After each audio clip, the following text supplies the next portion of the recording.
Now, as you heard in the news, the big political story of the day was the win by the Warringah motion at the New South Wales Liberal Council. A big victory, and it has important implications for the future of the party overall. And to bring you up to date on what's happening and what happens next, I'm joined by two people who have been strongly behind the push today, who have come in from there celebrating, I would say, to bring us up to date.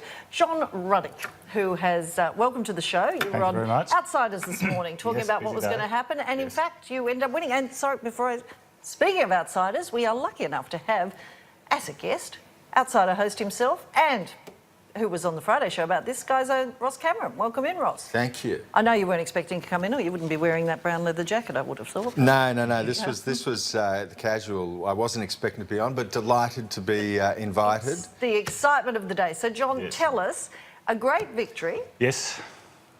I believe, Janine, that Sir Robert Menzies is sitting up in heaven, in the Liberal Party heaven right now, looking down at what happened at the New South Wales Party today, and he's got a big smile on his face. Today was the day that the ordinary members said that they have had enough of the factions making all the decisions, the internal decisions for the New South Wales Liberal Party. For the last 10 to 20 years, anyone involved in the party knows what the result of any internal ballot would be about a month before the ballot takes place, because everyone just votes how they're directed by factional bosses. But only about 5% of party members ever get a say on anything. They're the delegates. What we agreed today, the members came together at Rose Hill and they said, well, look, all of us should have a say. We don't need the delegates. And so this is something that's been happening all around the world in political parties. It's finally happened here in New South Wales, and we're thrilled. But while this is a major milestone, it is not yet ratified. These are not yet our party rules. So I would compare it to when the Allies stormed Normandy. There was a bit of a fight there and they established a beachhead. They had the momentum with them, but they still had to get to Berlin. So there was still much to do. And I'm going to talk to you about what comes next. But Ross, that vote was 748 to 476. That's a resounding victory. Was that better than you expected? Well, I told you on Friday that the motion would win in a canter. I would say that's pretty close. It's a clear-cut victory. Whether you would call it a landslide, it's close. If any member of the federal parliament won their seat with 61% of the two-party preferred, they would be absolutely thrilled. Now, it's an emphatic message. OK, now there's an interesting point about the two of you. You are both actually not Liberal members of the party. You were thrown out for speaking out. So that brings me to the first question. John, for example, are you going to try and get back in the party now that people's power is winning? OK, what happened was, when this campaign started in 2011, people have known for decades how rotten things were inside, but they've had this rule where you're not allowed to speak to the media. And that's what sort of kept it all contained. And that's how they were able to get away with rorts, non-stop rorts. It was a big rort machine. So I took the decision about 5 years ago. Well, I thought, look, we've got to start to tell the public and the press about what's going on. And then it was consuming all my time. They kept trying to kick me out of the party, and one thing happened after another. It was a bit of fun taking them on in all those battles. But then I decided 2 years ago, for strategic reasons, I'll resign my membership, because then they can't kick me out. Then I'm a free man. Then I can speak to the media and I can do other things that they would have no control over me. So in the end, despite their efforts, they never actually expelled me. Oh, good. Well, I'm glad you clarified. I voluntarily resigned. As opposed to Ross, who was thrown out. But Ross was the martyr, yes. Ross, but he died on the cross. He's going to rise from the dead. OK, so if you resigned, yes, will you now be reapplying? OK, well, I've got some big news for you, Janine. And to all my friends in the state executive of the Liberal Party, some terrific news. I know they'll be thrilled to hear it. I'm going to be completing a membership form tomorrow morning to reapply to become a member of the New South Wales Liberal Party. And I'd also like to announce tonight that I will be contesting the North Sydney plebiscite for the coming federal election. That's the seat that I've lived in for 25 years, and I believe what we need is a true democratic contest. When Joe Hockey resigned, everyone knew who the candidate was going to be. Only 3 people nominated, and very small group of people got to say who were actually allowed to elect who the candidates would be, but it was all preordained. I think a seat like North Sydney should have 20 candidates, and now that we're going to have plebiscites, I hope that 20 candidates do step forward. Well, that's really a shot across the bow on Trent Zimmerman, who is leading the moderate forces, was against this, and that's his seat. Well, look, Trent has certainly campaigned against members having a say. At the plebiscite for North Sydney, there's going to be about 600 people there having a vote. So I guess one of the things he'll have to explain to them is why he didn't want them all to vote. But they're going to be there anyway, so... Do you think you've got a chance against Trent Zimmerman, who's already there, entrenched? Well, look, Janine, I don't claim to be the next Winston Churchill, OK, and I don't claim to be the perfect candidate, but I do claim to be 10 times better as a federal member of parliament than Trent.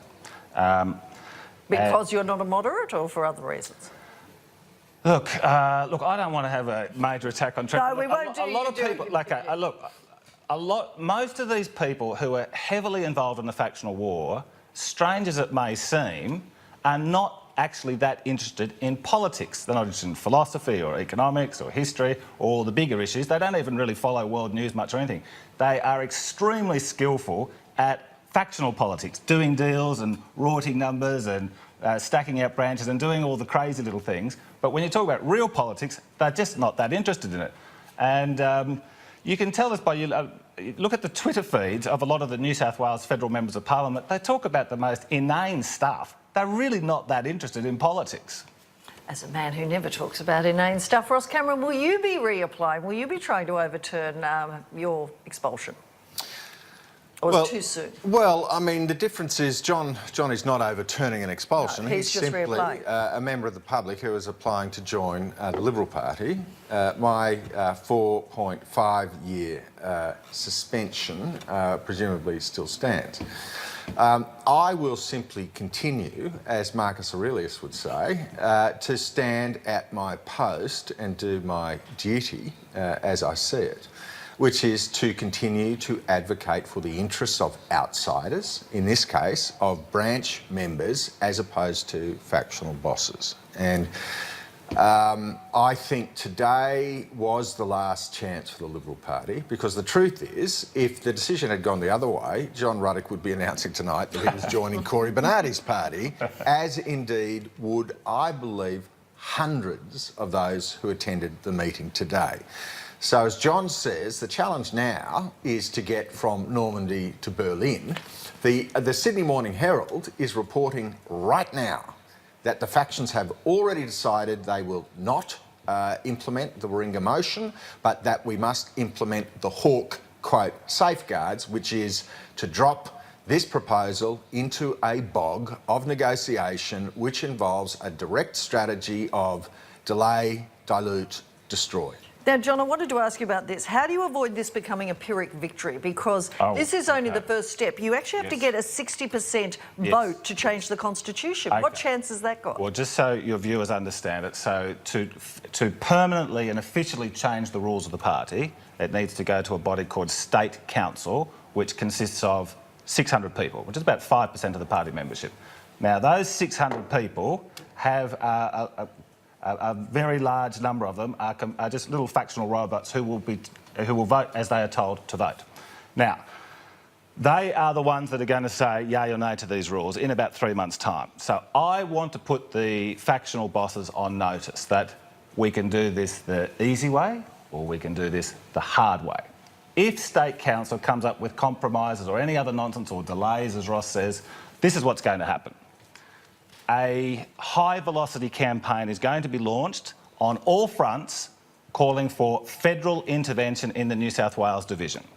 And that will involve petitions, emails, media, non-stop media, and street protests out the front of the state executive where they meet. So I would say that it's absolutely inevitable that the Warringah motion is going to be enacted as the Liberal Party rules. But they really should do it sooner rather than later. They should be seen to be following what has happened today and not resisting it, because this is what's going to happen. The Warringah motion is going to get accepted, which means that another part of it that's not been reported is that every party member in New South Wales gets to vote for our party president and our state executive. So under those rules, we're going to end up with a terrific state executive that is reflective of the membership. Now, That new state executive could initiate an independent judicial inquiry to look at all the rorts in the New South Wales Liberal Party since 2004. We could do that. We'd prefer not to do that. But if they want to make this difficult, I think that's what will happen. And obviously the momentum is behind you now, but you've just put them on warning there. The issue of federal intervention, would you expect the Prime Minister Malcolm Turnbull's support on that? Well, I absolutely would. I think Malcolm played a very important role this weekend. His unequivocal support for plebiscites was very clear, and I think he had to donate almost $2 million of his own money because the party in New South Wales is broke and has the volunteers just weren't volunteering. So if he wants to win the next election, like we all desperately want to stop Bill Shorten being the Prime Minister, I think Malcolm Turnbull should become a hero in Liberal Party history by being the champion in getting this enacted ASAP without any fuss. And it's in his interest because for 3 months, it can be ratified in 2 months if they really wanted it to. But look, we're generous. 3 months is fair enough. We'll go for 3 months and then, look, it's in everyone's interests, except for the lobbyists, that it gets done. Ross, do you think that they will act, given what John's just said? Are you hopeful that there will be a plebiscite for John before the next election? Well, I was curious to see, I wanted to see what the strength of sentiment was among the members. That's now revealed, it's overwhelming. And don't forget that the factions made it very, very difficult for anyone to participate. In order to vote today, you had to pay $150, you had to be present for 2 days. And the motions didn't come on until Sunday afternoon. Now, the whole purpose of that architecture was to ensure that there wouldn't be enough people to pass the bills. But you got around that by helping some pay, didn't you? That we did, and I say, great decision, absolutely appropriate decision. But I was shocked to read Sean Nichols in the Sydney Morning Herald on my way in to find that the left have already repudiated the Warringah motion. And Sean Nichols is reporting, and he is the faithful mouthpiece of Michael Photius, that State Council is not going to accept the Warringah motion, is not going to accept the will of the members, but is going to ensure that this is bogged down in what they are describing as, anti-branch stacking measures. Well, we know that this is a crock of garbage because the Warringah motion abolishes branches. There are no branches under the Warringah motion, and if you want to talk about branch stacking, the gold medal world champions of branch stacking are the ones currently running the Liberal Party of New South Wales. Just finally, John, Michael Photius is unlikely to go down without a fight. Yes. How do you think he's feeling tonight, and what's he doing? The Photius factional empire has exercised enormous power in this country, toppling prime ministers, installing premiers, and having all these MPs that they can appoint and so forth. What we've seen this weekend is that powerful empire consisted of only 476 people. That's the maximum vote they got today. That's all they could drag along today. There's about 10,000 members of the party. So the whole party apparatus controlled by 476 people who were just loyal to Michael and Alex Hawke.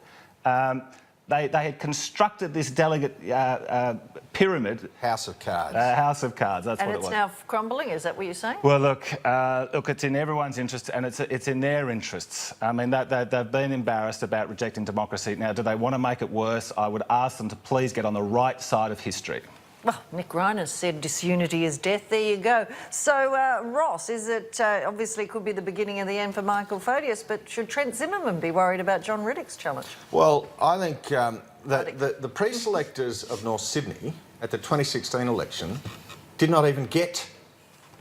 The delegates didn't even get a vote because Trent Zimmerman, at the risk of rudeness, as state president of the party, not only organised himself pre-selection for a safe seat in a by-election to replace Joe Hockey, he then organised with the faction that the result of that pre-selection, in which only 3 candidates stood, should be grandfathered to ensure he faced no pre-selection whatsoever going into the general election. So I will say the appetite to participate in a pre-selection among Liberals in North Sydney is very, very strong.